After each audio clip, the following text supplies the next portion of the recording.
सद्गुरुवे नमः। आज के इस विचार दर्शन में हम सांख्य और योग दर्शन के बारे में जानेंगे। सांख्य और योग भारतवर्ष की प्राचीन प्रसिद्ध वैदिक तथा वेदांत फिलॉसफी है, जिसने सारे भूमंडल के विद्वानों को विस्मित कर दिया है। परमात्मा यानी चेतन तत्व के निर्गुण शुद्ध स्वरूप का वर्णन उपनिषदों में विस्तार पूर्वक किया गया है, इसलिए उपनिषदों को वेदांत कहते हैं। ज्ञान का अंत अर्थात जिसके जानने के पश्चात कुछ जानना शेष न रहे, बाकी कुछ न रहे, योग और सांख्य में उसके जानने के साधन विशेष रूप में बतलाए गए हैं।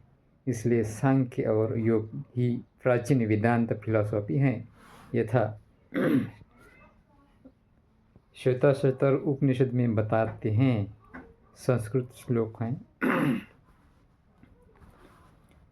नित्यो नित्याणां चेतनश्चेतनानामेको बहुनां यो विद्धाति कामानं तत्कारणं सांख्ययोगाधिगम्यं ज्ञात्वा देवम् उच्यते सर्वपाशे।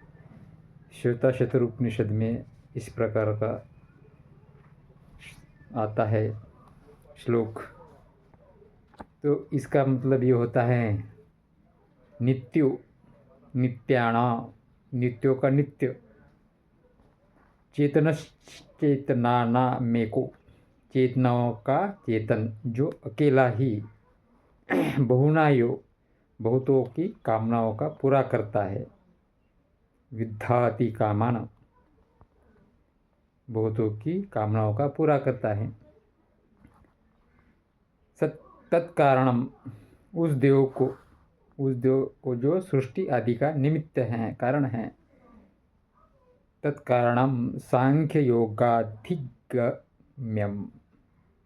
योगाधिगम्यम जो सांख्य और योग द्वारा ही जाना जा सकता है। ज्ञात्वा देवम मुच्यते सर्वपाशय और उससे जानकर सारी फांसों से, माया से छूट जाता है। इस प्रकार श्वेताश्वतर उपनिषद में कहते हैं ऋषिगण। वेदांत विज्ञान सुनिश्चितार्थम संन्यास योगादम यत्तया शुद्ध सत्वम ते ब्रह्मलोकेषु परांत काले परामृता परिमुच्यन्ति सर्वे। मुंडक उपनिषद में कहते हैं, तीसरे खंड में दूसरा मंडल जो है उसका 6वां श्लोक है। उसमें बताते हैं, मुंडक उपनिषद में अपने चेतन जीव के बारे में, चेतन सत्ता के बारे में बताते हैं।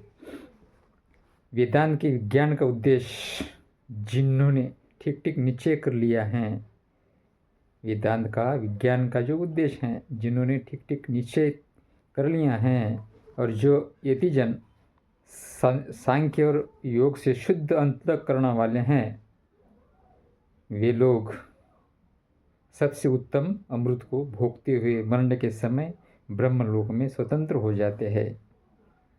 ब्रह्मलोकेषु परांत काले परामृता, वह लोग मरने के समय ब्रह्मलोकों में स्वतंत्र हो जाते हैं। योग वशिष्ठ में भी इसी प्रकार बताया गया है कि चेतन जीव की स्थिति क्या होती है। सांख्य और योग दर्शन के वेदांत से जाना जाने के बाद, वेदांत जब सद्गुरु के शरण में जाने के बाद जो मिलता है, गुरु उपकार, गुरु प्रसाद, जब उस प्रकार के रहने में वो जाता है साधक, तभी उसकी स्थिति क्या होती है, इसके बारे में योग वशिष्ठ में भी बताया है। नास्ति सांख्य समम ज्ञानम नास्ति योगा समम बलम। सांख्य के समान और कोई दूसरा ज्ञान नहीं है, और योग के समान और कोई दूसरा बल नहीं है। तो दो कर्मो चित्तनाशाय योगो ज्ञानच राघवा। योग वशिष्ठ में कहते हैं, वशिष्ठ जी, हे राम, चित्त का नाश करने के लिए केवल दो निष्ठाएं बतलाई गई है। दो निष्ठाएं बताई गई है चित्त का नाश करने के लिए। चित्त का जो मल है, चित्त में जो मल है संग्रहित हुआ कुसंस्कारों का, तो वो नाश करने के लिए इसमें दो मार्ग ही बताए हैं, दो निष्ठाएं बताई हैं, और वो है योग और सांख्य। वो क्या है? योग और सांख्य। योगो वृत्ति निरोधो ही ज्ञानम सम्यक गवेक्षणम असाध्यम कस्यचिद्योग्यो ज्ञानम कस्यचिदेवचः प्रकारो दो ततः साक्षात् जगाद परम शिवा।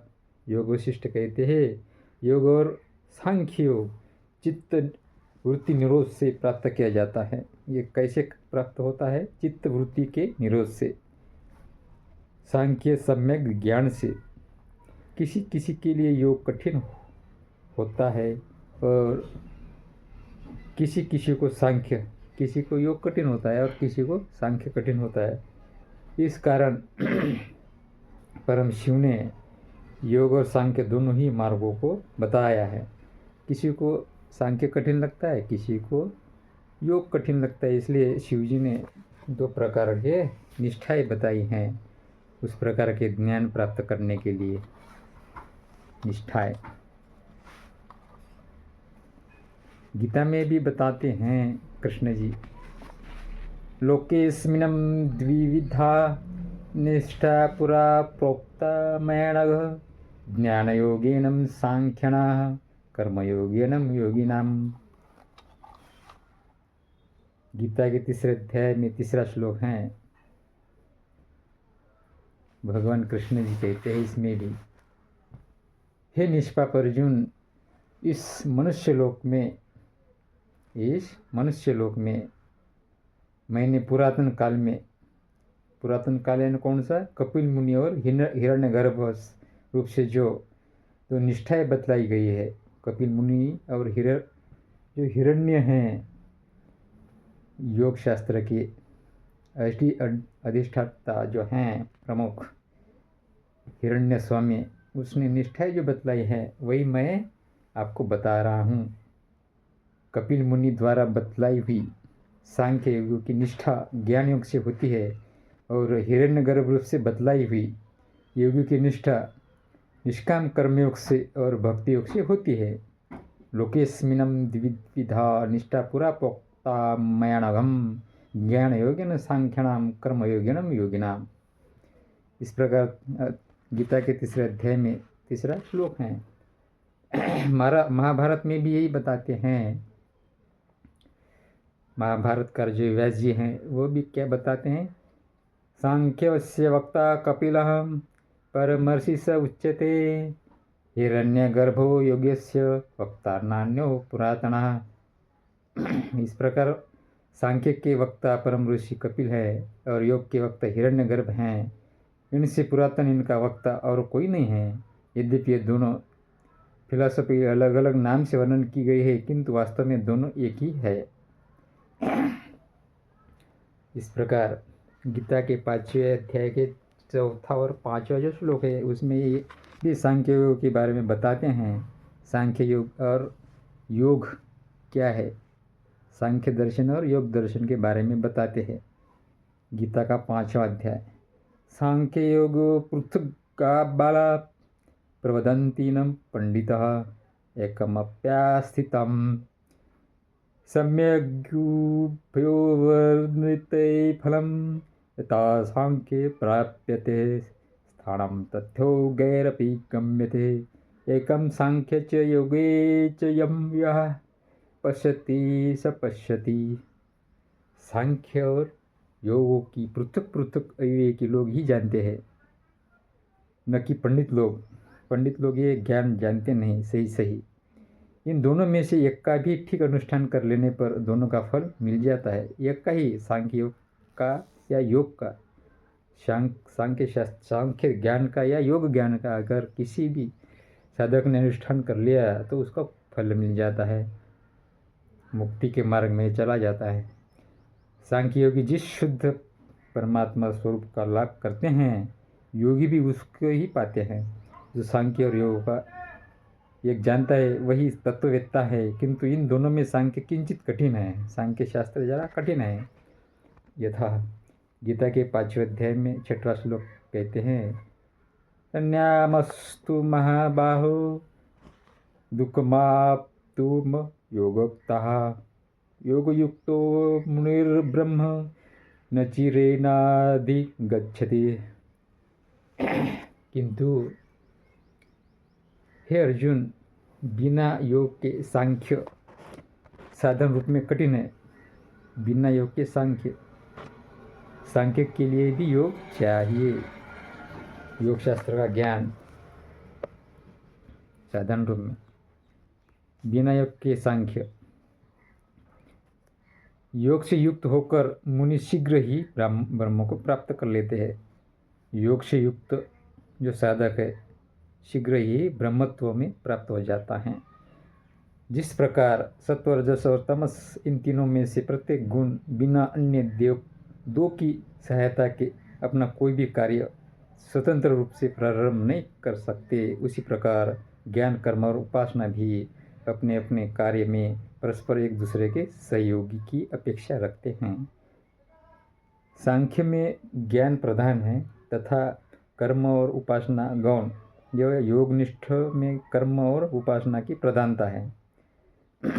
इस प्रकार सांख्य और योग दोनों आरंभ में एक ही स्थान से चलते हैं। सांख्य और योग दोनों भी आरंभ में एक ही स्थान से चलते हैं और अंत में एक ही स्थान पर मिल जाते हैं। किंतु योग बीच में थोड़े से मार्ग में धुमावली पक्की सड़क से चलता है और सांख्य सीधा कठिन रास्ते से जाता है। सांख्य और योग में बहिर्मुख होकर संसार चक्र में घूमने के कारण अविद्या, अस्मिता, राग, द्वेष और अभिनिवेश, इस क्लेश तथा सकाम कर्म बतलाए गए हैं और इसी क्रमानुसार अंतर्मुख होने के साधन अष्टांग योग अर्थात अंतर्मुख के लिए अष्टांग योग बताए हैं। यम, नियम, आसन, प्राणायाम, प्रत्याहार, धारणा, ध्यान और समाधि है अंतर्मुख होने के लिए। ये योग में और ज्ञान के लिए बहुत अच्छा है, ये करना चाहिए, साधक के लिए बहुत अच्छा है। योग द्वारा अंतर्मुख होना